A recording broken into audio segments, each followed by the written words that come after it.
ayaa waxaan ogaaday in layga been abuuray oo niman xildhibaana ah ay u gudbiyeen saxaafadda warqad magacaygu ku qoran yahay.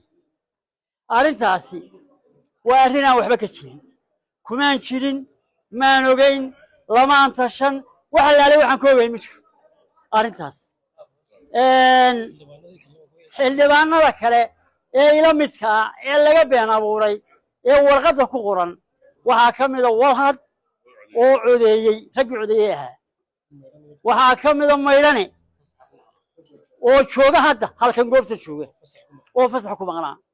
arrimahaasi waa been abuur. been abuurkana dembi baa ka dhasha. been abuurkana dembi baa ka dhasha. hadday raggu rag waaweyn yihiin oo xildhibaana yihiin, wax jira inay sheegaan baa habboon. ma habboona waxaan jirin inay sheegaan. ma habboona waxaan jirin inay sheegaan.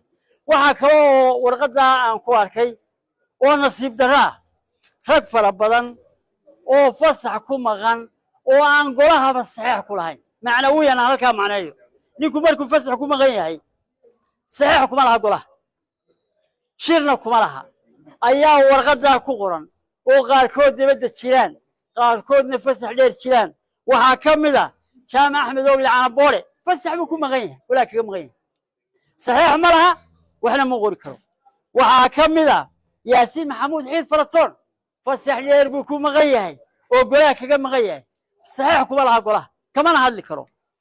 waxaa ka mid a amiin salebaan, fasax buu ku maqan yahay, waa uday buu jiraa. waa ragga laga been abuurtay.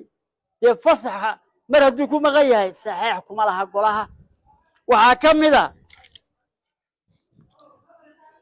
guuleed maxamed warsame, 2 jeer buu ku qoraya warqadda, ina aragtay saxaafaddan kale mooyaane 2 jeer ayuu ku qoray. tiradaa lagu buuxinaya sida iga muuqata. isaguna 2 jeer baa la qoray. hal maruu xaq u leeyahay hadduu ku jiro nimankaa wax qorayey. 2 jeer xaq uma laha, 2 lambarna ma laha, hal miduu leeyahay. sidaa darteed arrimaha been abuurkahay waa mamnuuc. dembi baan anigu ka oogaya. ciddii geysay warqadda ee saxaafadda u dhiibtay ee magacayga ku qortay ee saxeexatay, dembi baan ku soo oogaya. xilaalinta hadda tegaya. taasi waa taa. arrimaha golaha, goluhu sifo sharci ay golaha guurta iyo golaha wakiiladu wada xidhaan. sifo sharciyaa loo maraa. xeer baa tilmaamaya. ma aha inay wiilal suuqa intay ka qoraan u gudbiyaan warqad golaha guurta. waa mamnuuc, waa sharci darro. sifo sharci ay leeyihin. intaasaan ku koobaya iyadana. wasalaamu calaykum.